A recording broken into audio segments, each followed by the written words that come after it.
Hello friend, स्वागत है आपका अपने यूट्यूब चैनल अपडेट स्टडी में। आज के वीडियो में हम भारत की संघीय कार्यपालिका से संबंधित प्रश्नों को देखेंगे, जिसके अंतर्गत राष्ट्रपति, उपराष्ट्रपति, प्रधानमंत्री एवं मंत्रिपरिषद और महान्यायवादी से संबंधित सभी वस्तुनिष्ठ प्रश्नों को देखेंगे। पिछले वीडियो में हमने राष्ट्रपति से संबंधित सभी प्रश्नों को हल किया है, जैसे उसके निर्वाचन संबंधी प्रश्न, कार्यकाल संबंधी प्रश्न, योग्यताएं देखी हैं, शपथ, त्यागपत्र, कार्यपालिकीय, न्यायपालिकीय इत्यादि शक्तियाँ, जितने भी क्वेश्चन बन सकते थे राष्ट्रपति में कवर किए हैं। आज की वीडियो में इनसे संबंधित प्रश्नों को सॉल्व किया जाएगा। तो हम देखते हैं। आज की वीडियो में 35 प्रश्न होंगे, परंतु इस वीडियो को ऐसे डिजाइन किया गया है जिसमें हमारे लगभग 100 से अधिक प्रश्नों को सॉल्व किया जा सकता है। देखते हैं वीडियो का पहला क्वेश्चन। भारतीय संविधान में उपराष्ट्रपति का पद कहाँ से ग्रहण किया गया है? तो ऑप्शन देखेंगे, अमेरिका, ब्रिटेन, आयरलैंड, भारत शासन अधिनियम 1935। तो जो इसका सही आंसर है वो होगा अमेरिका। अमेरिका से भारत के उपराष्ट्रपति के पद को ग्रहण किया गया है। चूँकि भारतीय संविधान में उपराष्ट्रपति का पद महत्वहीन है, क्योंकि इसके लिए किसी भी कार्यों का आवंटन नहीं किया जाता है, परंतु राष्ट्रपति की अनुपस्थिति में उपराष्ट्रपति राष्ट्रपति के कर्तव्यों का पालन करता है।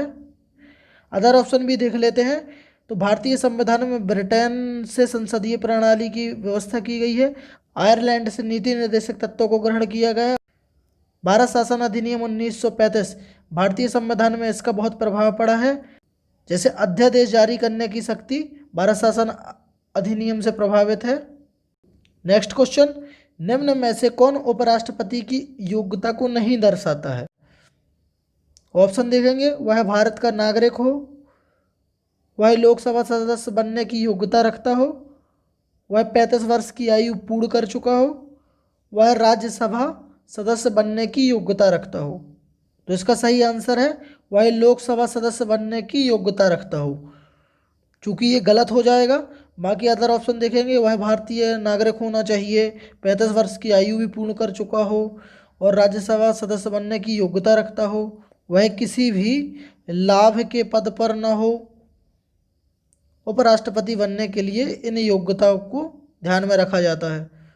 नेक्स्ट क्वेश्चन देखते हैं, भारत के उपराष्ट्रपति का निर्वाचन कैसे होता है? ऑप्शन देखते हैं, संसद के दोनों सदनों के निर्वाचन मंडल द्वारा, राज्यों की विधानसभाओं के द्वारा, राष्ट्रपति के द्वारा या निर्वाचन आयोग के मंडल द्वारा। तो जो इसका सही आंसर है वो होगा संसद के दोनों सदनों के निर्वाचन मंडल द्वारा उपराष्ट्रपति के निर्वाचन होता है। इस निर्वाचन मंडल में लोकसभा, राज्यसभा एवं दोनों के मनोनीत सदस्य शामिल होते हैं और यह निर्वाचन अप्रत्यक्ष रूप से होता है एवं निर्वाचन पद्धति वही होगी जो राष्ट्रपति की होती है, समानुपातिक प्रतिनिधित्व एवं एकल संकरण प्रणाली के द्वारा। और निर्वाचन से संबंधित सभी विवादों को कहाँ? सुप्रीम कोर्ट में सॉल्व किया जाएगा। बढ़ते हैं नेक्स्ट क्वेश्चन की तरफ। उपराष्ट्रपति राज्यसभा के पदेन सभापति होते हैं, इसका मतलब है राज्यसभा के अध्यक्ष होते हैं। ऑप्शन देखते हैं, अनुच्छेद 63, अनुच्छेद 64, अनुच्छेद 65, अनुच्छेद 66। तो जो इसका सही आंसर है वो होगा अनुच्छेद 64 के अनुसार उपराष्ट्रपति राज्यसभा का पदेन सभापति होता है। अदर ऑप्शन भी देख लेते हैं। अनुच्छेद 63 में कहा है कि एक भारत का एक उपराष्ट्रपति होगा। अनुच्छेद 65 में राष्ट्रपति के पद खाली होने पर उपराष्ट्रपति राष्ट्रपति के कर्तव्यों का निर्वहन करेगा। अनुच्छेद 66 में कहा गया है कि उपराष्ट्रपति के निर्वाचन कैसे होगा, जो पिछले क्वेश्चन में हम लोगों ने समझा है। बढ़ते हैं नेक्स्ट क्वेश्चन की तरफ। अगला क्वेश्चन है, उपराष्ट्रपति को उसके पद एवं गोपनीयता की शपथ कौन दिलाता है? ऑप्शन देखेंगे, राष्ट्रपति, प्रधानमंत्री, लोकसभा अध्यक्ष, मुख्य न्यायाधीश। तो इसका जो सही आंसर है वो होगा राष्ट्रपति। राष्ट्रपति के द्वारा उसे अपने पद एवं गोपनीयता की शपथ दिलाई जाती है। देखिए, पद एवं त्यागपत्र से एक सेपरेट वीडियो बना दिया गया है, क्योंकि इससे क्वेश्चन हर वीडियो में बनेगा, एक कौन किसे शपथ दिलाता है या कौन किसे त्यागपत्र देता है। तो आप जाके उस वीडियो को पहले देख लीजिए, और जब भी हमारे नेक्स्ट वीडियो में ऐसे क्वेश्चन आते हैं तो आप स्वयं उन क्वेश्चनों को अपने मन से सॉल्व कर सकेंगे। बढ़ते हैं नेक्स्ट क्वेश्चन की तरफ। उपराष्ट्रपति पद के उम्मीदवार को नामांकन भरने के लिए कितनी जमानत राशि RBI reserve bank of India में जमा करनी पड़ती है? तो जब उपराष्ट्रपति जब नामांकन भरता है तो उसे कितनी राशि आरबीआई के पास जमा करनी होती है? ऑप्शन देखेंगे 15,000, 20,000, 25,000 या 30,000। तो जो इसका सही आंसर है 15,000 रुपये जमानत राशि के रूप में आरबीआई को जमा करता है। याद रखने योग्य बात एक और है कि जो नामांकन होता है, नामांकन में कम से कम 20 प्रस्तावक होते हैं, 20 अनुमोदक होते हैं, और राष्ट्रपति के नामांकन भरने में कम से कम 50 प्रस्तावक एवं 50 अनुमोदक की आवश्यकता होती थी। और हाँ, जमानत राशि हमेशा आरबीआई में ही जमा की जाती है, reserve bank of India. Next question, निम्नलिखित में से कौन राष्ट्रपति के चुनाव में मतदान नहीं करते परंतु उपराष्ट्रपति के चुनाव में मतदान करते हैं? ऑप्शन देखेंगे राज्य विधान परिषद के सदस्य, राज्य विधानसभा के सदस्य, संसद के दोनों सदनों के मनोनीत सदस्य, उपयुक्त सभी। बहुत अच्छा क्वेश्चन है। यह यूपीएससी में 2014 में आया हुआ क्वेश्चन है। जो इसका सही आंसर है वो होगा संसद के दोनों सदनों के मनोनीत सदस्य। मतलब लोकसभा के सदस्य भी इस चुनाव में भाग लेते हैं, राज्यसभा के सदस्य भी इस चुनाव में भाग लेते हैं, और लोकसभा के जो 2 मनोनीत सदस्य होते हैं एंग्लो इंडियन, और राज्यसभा के 12 मनोनीत सदस्य उपराष्ट्रपति के चुनाव में भाग लेते हैं। इस क्वेश्चन को अच्छे से ध्यान रखना, आईएमपी क्वेश्चन है। अगला क्वेश्चन है, निम्नलिखित में से किस सदन में उपराष्ट्रपति को उसके पद से मुक्त करने के लिए प्रस्ताव लाया जाता है? ऑप्शन देखते हैं, लोकसभा, राज्यसभा, संसद की संयुक्त बैठक में, संसद के किसी भी सदन में।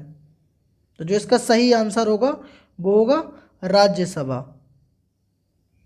उपराष्ट्रपति को हटाने संबंधी प्रस्ताव सबसे पहले राज्यसभा में लाया जाता है, परंतु उपराष्ट्रपति को इसकी सूचना 14 दिन पूर्व देनी होती है, परंतु यह प्रस्ताव में लोकसभा का समर्थन होता है, तभी उपराष्ट्रपति को उसके पद से हटाया जा सकता है।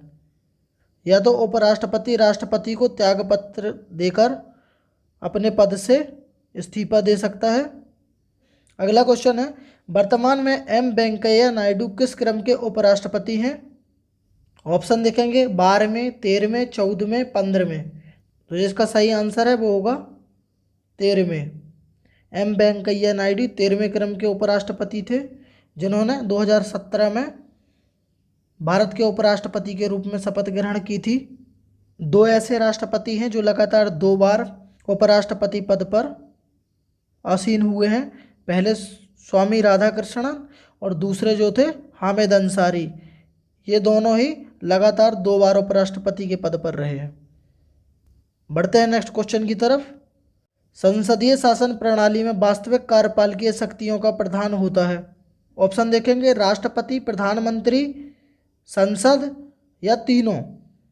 तो इसका सही आंसर है वो होगा प्रधानमंत्री। प्रधानमंत्री संसद में वास्तविक शक्तियों का प्रधान होता है, और जो राष्ट्रपति है, राष्ट्रपति संवैधानिक कार्यपालकीय शक्तियों को प्रधान होता है। भारत में पीएम का पद सबसे ज़्यादा पावरफुल होता है, ये आप लोगों को पता है। जैसे वर्तमान में मोदी जी कितने पावरफुल हैं सभी जानते हैं। बढ़ते हैं आगे। प्रधानमंत्री की नियुक्ति किसके द्वारा की जाती है? ऑप्शन देखेंगे राष्ट्रपति, लोकसभा अध्यक्ष, मंत्रिमंडल द्वारा, सभी लोगों को साथ मिलाकर। तो जो इसका सही आंसर है वो होगा राष्ट्रपति। राष्ट्रपति भारतीय संविधान के अनुच्छेद 75(1) का प्रयोग करके मंत्रिमंडल से बहुमत प्राप्त दल के नेता को प्रधानमंत्री नियुक्त करता है। सामान्यतः देखा जाए तो प्रधानमंत्री जो रहता है वो लोकसभा का सदस्य ही होता है, और कुछ अपवाद भी हैं, जैसे इंदिरा गांधी, एच.डी. देवगौड़ा एवं सरदार मनमोहन सिंह। ये राज्यसभा के सदस्य रहे और बाद में पीएम बने। अगला क्वेश्चन है, प्रधानमंत्री को उसके पद एवं गोपनीयता की शपथ कौन दिलाता है? तो ऑप्शन देखेंगे, राष्ट्रपति, लोकसभा अध्यक्ष, उपराष्ट्रपति, इनमें से कोई नहीं। तो जो इसका सही आंसर है वो होगा राष्ट्रपति। राष्ट्रपति के द्वारा प्रधानमंत्री को उसके पद की शपथ दिलाई जाती है और प्रधानमंत्री अपना त्याग पत्र भी किसे देता है? राष्ट्रपति को देता है। अगला क्वेश्चन है, प्रधानमंत्री का कार्यकाल कितना होता है? तो 4 वर्ष, 5 वर्ष, 6 वर्ष, 7 वर्ष। तो जो इसका सही आंसर है वो होगा 5 वर्ष। तो प्रधानमंत्री का कार्यकाल 5 वर्ष का होता है और जो प्रधानमंत्री होता है वो राष्ट्रपति के प्रसाद पर्यंत कार्य करता है। बढ़ते हैं नेक्स्ट क्वेश्चन की तरफ। संघीय मंत्रिमंडल की अध्यक्षता कौन करता है?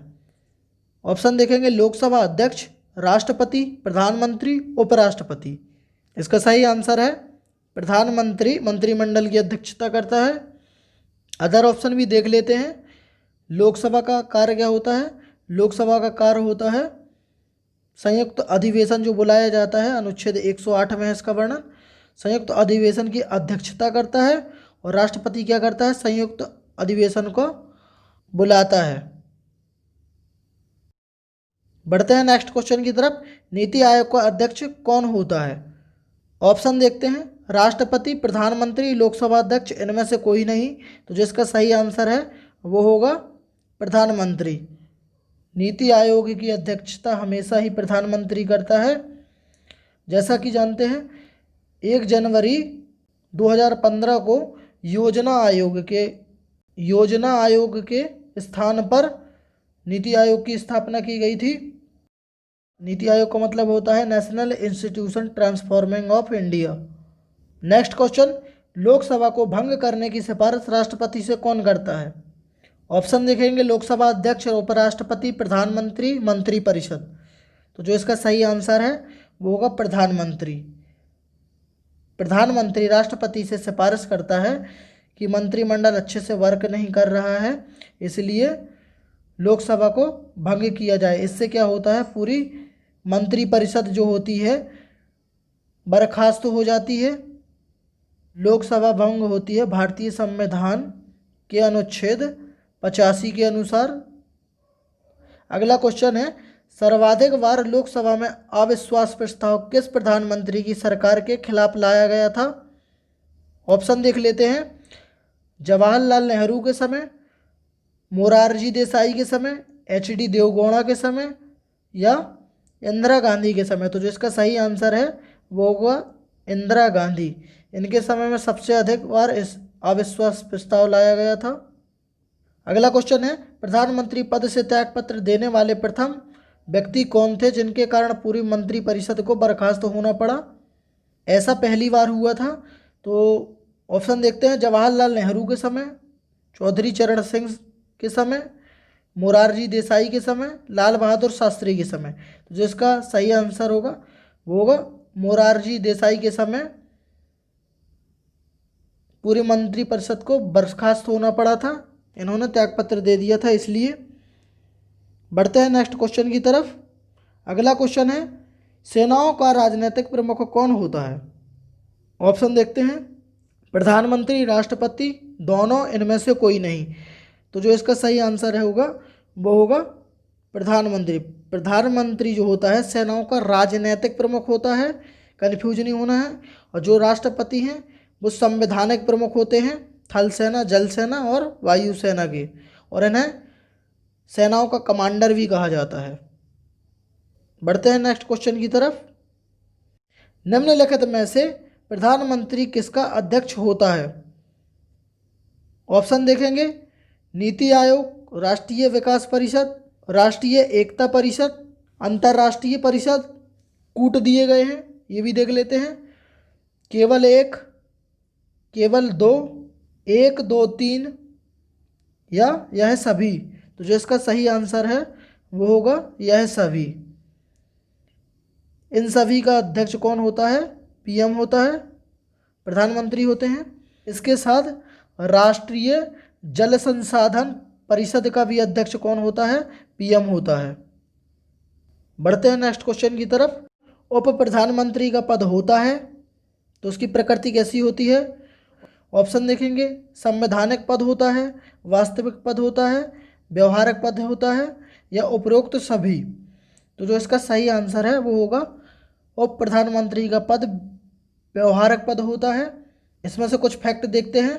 संविधान में इसका उल्लेख नहीं है और यह जो होता है कैबिनेट मंत्री के समान पद होता है। उप प्रधानमंत्री का जो पद होता है इसकी नियुक्ति प्रधानमंत्री की सलाह पर राष्ट्रपति के द्वारा की जाती है। नेक्स्ट क्वेश्चन, मंत्रिपरिषद सामूहिक रूप से किसके प्रति उत्तरदायी होती है? ऑप्शन देखेंगे, प्रधानमंत्री, लोकसभा, राज्यसभा, राष्ट्रपति। तो जो इसका सही आंसर है वो होगा लोकसभा। लोकसभा के प्रति जो मंत्रिपरिषद होती है सामूहिक रूप से उत्तरदायी होती है। और याद रखने योग्य एक बात और है, जो मंत्रिपरिषद होती है वो व्यक्तिगत रूप से राष्ट्रपति के प्रति उत्तरदायी होती है और जो प्रधानमंत्री है मंत्रिपरिषद की अध्यक्षता करता है। यह क्वेश्चन बहुत बार पूछा जा चुका है, आईएएस में भी पूछा गया है और यूपीपीएससी में भी पूछा गया है। बढ़ते हैं नेक्स्ट क्वेश्चन की तरफ। मंत्री व्यक्तिगत रूप से किसके प्रति उत्तरदायी होते हैं? तो इधर मंत्री से मतलब होता है कैबिनेट मंत्री, राज्य मंत्री, उप मंत्री। व्यक्तिगत रूप से किसके प्रति उत्तरदायी होते हैं? ऑप्शन देखेंगे, प्रधानमंत्री, लोकसभा, राष्ट्रपति, राज्यसभा। तो जो इसका सही आंसर है वो होगा राष्ट्रपति। व्यक्तिगत रूप से राष्ट्रपति के प्रति उत्तरदायी होते हैं। नेक्स्ट क्वेश्चन देखेंगे, केंद्रीय मंत्रियों को उनके पद एवं गोपनीयता की शपथ कौन दिलाता है? ऑप्शन देखेंगे, राष्ट्रपति, प्रधानमंत्री, लोकसभा अध्यक्ष, उच्चतम न्यायालय का मुख्य न्यायाधीश। तो जो इसका सही आंसर होगा वो होगा राष्ट्रपति। राष्ट्रपति के द्वारा केंद्रीय मंत्रिमंडल के जितने सदस्य होते हैं उन्हें शपथ कौन दिलाएगा? उन्हें राष्ट्रपति शपथ दिलाएगा प्रधानमंत्री की सलाह पर। अगला क्वेश्चन है, मंत्रिपरिषद के अंग हैं, इनमें से कौन मंत्रिपरिषद के अंग हैं ये बताना है। ऑप्शन देखेंगे, कैबिनेट मंत्री, राज्य मंत्री, उप मंत्री, ये सभी। तो जो इसका सही आंसर होगा वो होगा ए सभी। अदर ऑप्शन को मैं बता दूं, जो कैबिनेट मंत्री होते हैं उनके पास मंत्रालय होते हैं और जो राज्य मंत्री होते हैं वो कैबिनेट मंत्री के सहायक के रूप में कार्य करते हैं। जो उप मंत्री रहते हैं वो कैबिनेट मंत्री के द्वारा दिए गए कार्यों को निष्ठापूर्वक करते हैं। नेक्स्ट क्वेश्चन है, मंत्रिपरिषद में शामिल होते हैं, तो मंत्रिपरिषद में कौन कौन शामिल होता है ये बताना है। ऑप्शन देखेंगे, राष्ट्रपति, उपराष्ट्रपति, प्रधानमंत्री एवं अन्य मंत्री, राष्ट्रपति, प्रधानमंत्री एवं अन्य मंत्री, या यह सभी। तो जो इसका सही आंसर है वो होगा प्रधानमंत्री एवं अन्य मंत्री को मिलाकर मंत्रिपरिषद का निर्माण होता है। नेक्स्ट क्वेश्चन है, मंत्रिपरिषद संबंधी नियुक्ति एवं पद मुक्ति का प्रावधान किस अनुच्छेद के अंतर्गत किया गया है? ऑप्शन देखेंगे, अनुच्छेद 72, अनुच्छेद 74, अनुच्छेद 75, इनमें से कोई नहीं। तो जो इसका सही आंसर है वो होगा अनुच्छेद 75। इसके अंतर्गत प्रधानमंत्री एवं अन्य मंत्रियों की नियुक्ति भी की जाती है। अदर ऑप्शन को भी देख लेते हैं। अनुच्छेद 72 के अंतर्गत राष्ट्रपति को क्षमादान की शक्तियाँ प्राप्त हैं और अनुच्छेद 74 इसके अंतर्गत प्रधानमंत्री जो होता है राष्ट्रपति को सलाह देता है। बढ़ते हैं आगे, मंत्रिपरिषद किस सिद्धांत पर कार्य करती है? सामूहिक उत्तरदायित्व सिद्धांत पर, निजी उत्तरदायित्व सिद्धांत पर, उपरोक्त दोनों सिद्धांत पर, या इनमें से कोई नहीं। तो जिसका सही आंसर होगा वो होगा उपरोक्त दोनों सिद्धांत के आधार पर मंत्रिपरिषद कार्य करती है। जो इसका आशय है वो है जो मंत्रिपरिषद के सदस्य होते हैं वो व्यक्तिगत रूप से जो मंत्रिपरिषद के सदस्य होते हैं व्यक्तिगत रूप से राष्ट्रपति के प्रति उत्तरदायी होते हैं। बढ़ते हैं नेक्स्ट क्वेश्चन की तरफ। शासन संबंधी महत्वपूर्ण निर्णय किस मंत्री द्वारा लिए जाते हैं? तो इसमें ये पूछा गया है शासन संबंधी। ऑप्शन देखते हैं, कैबिनेट मंत्री, राज्य मंत्री, उप मंत्री, उपरोक्त सभी। तो जो इसका सही आंसर है वो होगा कैबिनेट मंत्री। इनके द्वारा शासन संबंधी महत्वपूर्ण निर्णय लिए जाते हैं क्योंकि इन्हें मंत्रालय प्राप्त होते हैं और ये सभी कैबिनेट मंत्री के अंतर्गत, जैसे कि रक्षा मंत्री हो गया, गृह मंत्री हो गया, वित्त मंत्री हो गया, इन सभी को अपने अपने मंत्रालय प्राप्त होते हैं और ये उनमें नीतियों को निर्माण करते हैं। अदर ऑप्शन बता दूं, जैसे राज्य मंत्री, जो राज्य मंत्री होते हैं वो कैबिनेट मंत्री के सहयोगी होते हैं और उनके द्वारा दिए गए कार्य को अच्छे से करने का प्रयास करते हैं। अदर ऑप्शन है उप मंत्री, तो उप मंत्री जो होते हैं कैबिनेट मंत्री के प्रशासनिक कार्य को करते हैं, परंतु हाँ एक बात जरूर याद रखना, जो उप मंत्री होते हैं वो कभी भी मंत्रिमंडल में शामिल नहीं होते हैं।